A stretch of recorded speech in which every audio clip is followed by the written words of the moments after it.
Bueno, vamos a pasar a temas concretos, porque obviamente también la idea de esta conversación es escuchar propuestas con tranquilidad. Que podamos profundizar un poco más, que es lo que le está también interesando a los colombianos. Por supuesto, el tema de la paz es el tema que se ha marcado en la campaña. Una vez usted gane la primera vuelta presidencial, el candidato presidente habla o se refiere a que en estas 3 semanas que quedaban era el debate sobre quienes quieren votar por la paz o quienes quieren votar por la guerra.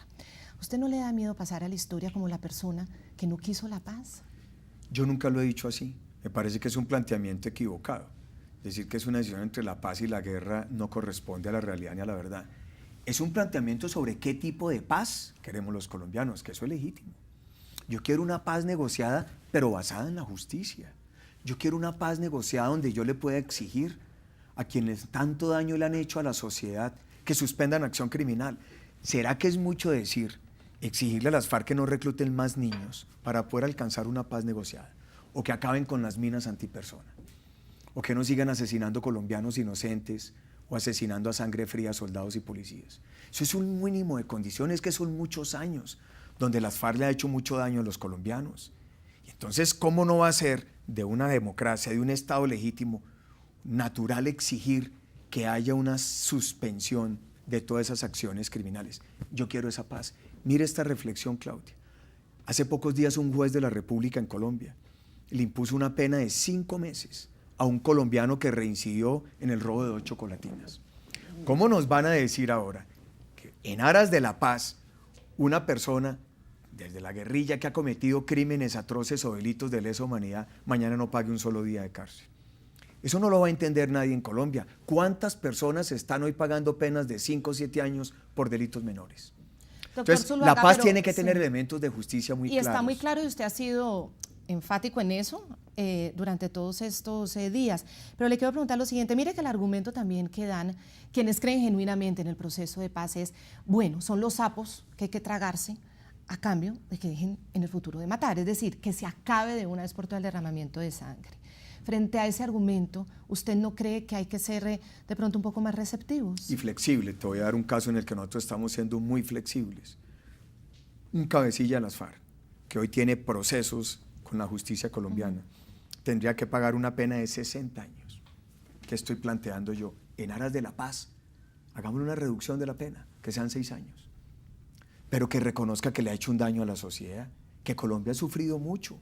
Las FARC son victimarios de cientos de miles de colombianos. Ellos de manera autónoma decidieron volverse el principal cartel del narcotráfico del mundo. ¿Cuál ha sido la gran pesadilla de Colombia? El narcotráfico. Entonces, una decisión que tomaron ellos para atentar contra la sociedad colombiana. Mañana no podemos decir, no, aquí no pasó nada. La paz siempre tiene que tener elementos de justicia. Y yo estoy de acuerdo en flexibilizarlos, en la justicia de reducción de penas, pero sí tiene que haber un precedente de justicia, porque si no, no se va a lograr la reconciliación. Frente al argumento que expone el fiscal general de la Nación, en el caso en que la pena de cárcel se puede cambiar por una pena o unos castigos que tengan que ver con trabajo social, ¿eso es válido o no es válido para usted? Es una tesis muy respetable del señor fiscal, yo no la comparto. Y creo que las tesis de la Corte Penal Internacional en esa materia son absolutamente claras. Una paz negociada no puede debilitar la estructura judicial de un país. Te voy a poner otro ejemplo. Muchos congresistas en Colombia, aún quienes han cometido penas menores, por ejemplo, no denunciar un conflicto de interés, hoy tienen un proceso de pérdida de investidura. Se les decreta su muerte política para toda la vida. No pueden ser elegidos a ningún cargo de elección popular para el resto de su vida, por una pena como esa, que no denunció un conflicto de interés. No sería justo que quienes han cometido crímenes atroces y delitos de lesa humanidad, por cuenta de un proceso de una paz negociada, mañana entonces digan, usted sí tiene derecho a llegar al Congreso de la República. Ahí se rompe cualquier principio de equidad y de justicia. Por eso hay que tener mucho cuidado. Por eso una paz tiene que ser con condiciones muy claras sobre la mesa. Yo lo he dicho, la búsqueda de una paz negociada no se trata de darle gusto a ver qué le parece a las FARC. La búsqueda de una paz negociada es reflejar el interés de todos los colombianos. Porque si mañana vamos a hacer un proceso de una paz negociada para que la refrenden los colombianos, tiene que interpretar lo que los colombianos sienten. Y aquí no se nos puede olvidar que no es la primera vez que se está buscando una paz negociada. Es que la experiencia del Caguán no está muy lejos. En el Caguán se entregó por parte de Colombia, para eso se eligió en su momento el presidente Pastrana, para que fuera generoso y le diera todas las concesiones que casi siempre las FARC había pedido, y nos engañaron. Entonces, tenemos que aprender también de las lecciones históricas. O sea, usted y hay es que tener mucha escéptico frente precisión. a las FARC. No, Usted... yo soy escéptico cuando no se fijan condiciones. ¿Y cómo Porque el así? no fijar Sí. condiciones es lo que diluye un proceso. Entonces, siempre las FARC se sientan a la mesa sin noción de tiempo. Para ellos no existe el tiempo.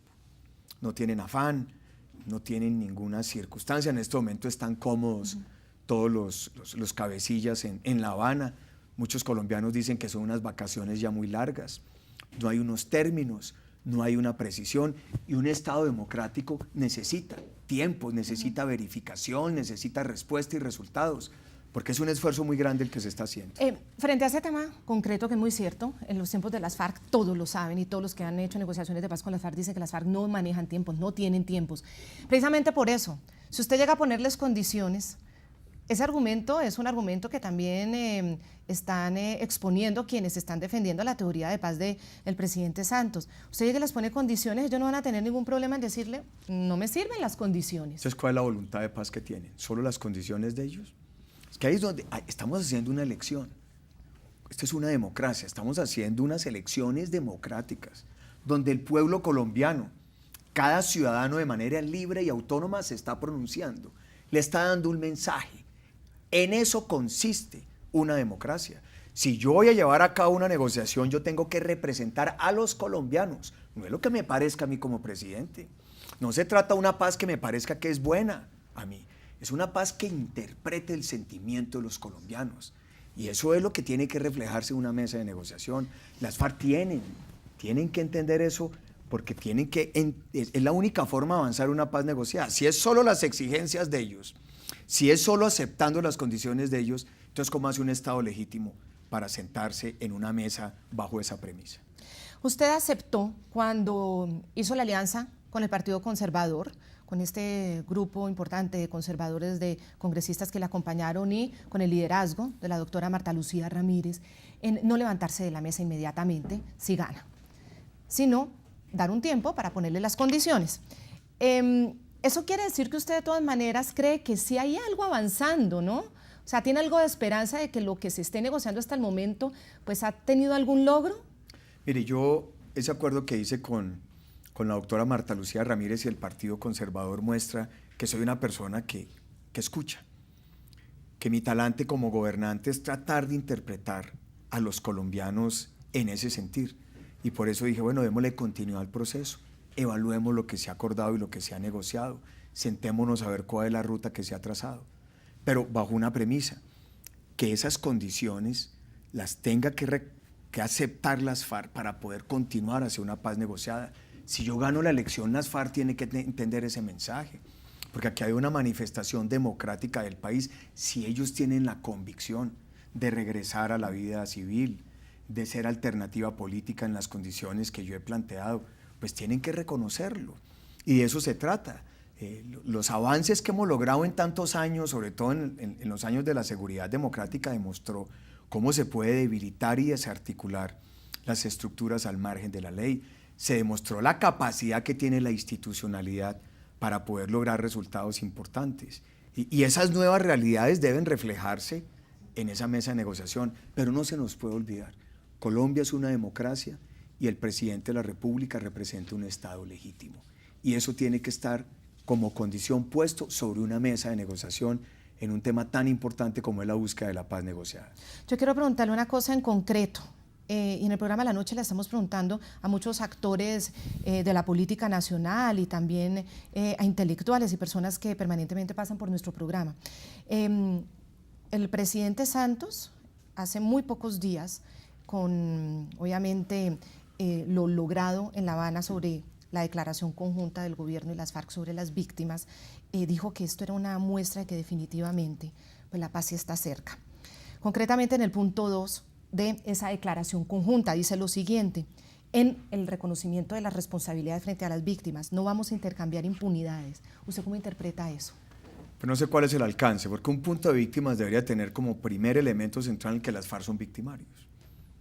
Son los grandes victimarios que han hecho tanto daño. ¿Cuántas víctimas han generado ellos con sus acciones terroristas? Y ese tiene que ser un punto de partida fundamental. De las víctimas hablamos, por ejemplo, desde la Ley de Justicia y Paz. La propia sentencia de la Corte Constitucional establece una ruta muy clara, trazada, muy definida, sobre cómo Colombia tiene que proteger a sus víctimas, los derechos, el tema de la verdad, la justicia, la reparación. Entonces, el primer punto es ese. Un segundo tema, las FARC se han enriquecido con el narcotráfico y el secuestro. Si van a tener esa actitud hacia las víctimas, entonces, ¿dónde están los recursos para poderlas reparar? Y un tercer argumento, si realmente están pensando así sobre las víctimas, ¿cuál es la razón para no suspender todo acto criminal? Cada vez que reclutan un niño, cada vez que se asesina un colombiano inocente, se crea una nueva víctima. Cada vez que un campesino cae por una mina antipersona es una nueva víctima. ¿Cuál es el compromiso real con las víctimas? Suspender toda acción criminal. Entonces, ahí hay unos elementos que son fundamentales para determinar si realmente hay un compromiso de fondo para entender lo que significa. ¿Usted interpreta este acuerdo sobre víctimas, este avance, como nos lo presenta el gobierno, como un reconocimiento histórico por parte de las FARC en muchos años de reconocer que efectivamente tienen víctimas y que tienen responsabilidad sobre esas víctimas? Claro, pero ahí lo que falta es que el punto de arranque es que ellos son los victimarios. Porque fíjese que muchas veces lo han dicho en declaraciones de ellos que es que ellos son las víctimas. Y lo han hecho casi de manera risible. Por ahí hay unos videos de unas declaraciones de uno de los cabecillas donde de forma sarcástica respondía sobre este tema. Esa es la realidad, es que ellos han sido victimarios durante tantas décadas. Entonces, claro que si van a tener interés en pensar en las víctimas, lo primero es reconocer que ellos son los victimarios. Y ahí es donde tiene que estar una discusión muy clara para poderle dar una respuesta clara a las víctimas. Candidato del Centro Democrático, Oscar Iván Zuluaga, vamos a hacer una pequeña pausa y ya seguimos conversando de este y otros temas. Ya regresamos con La Noche.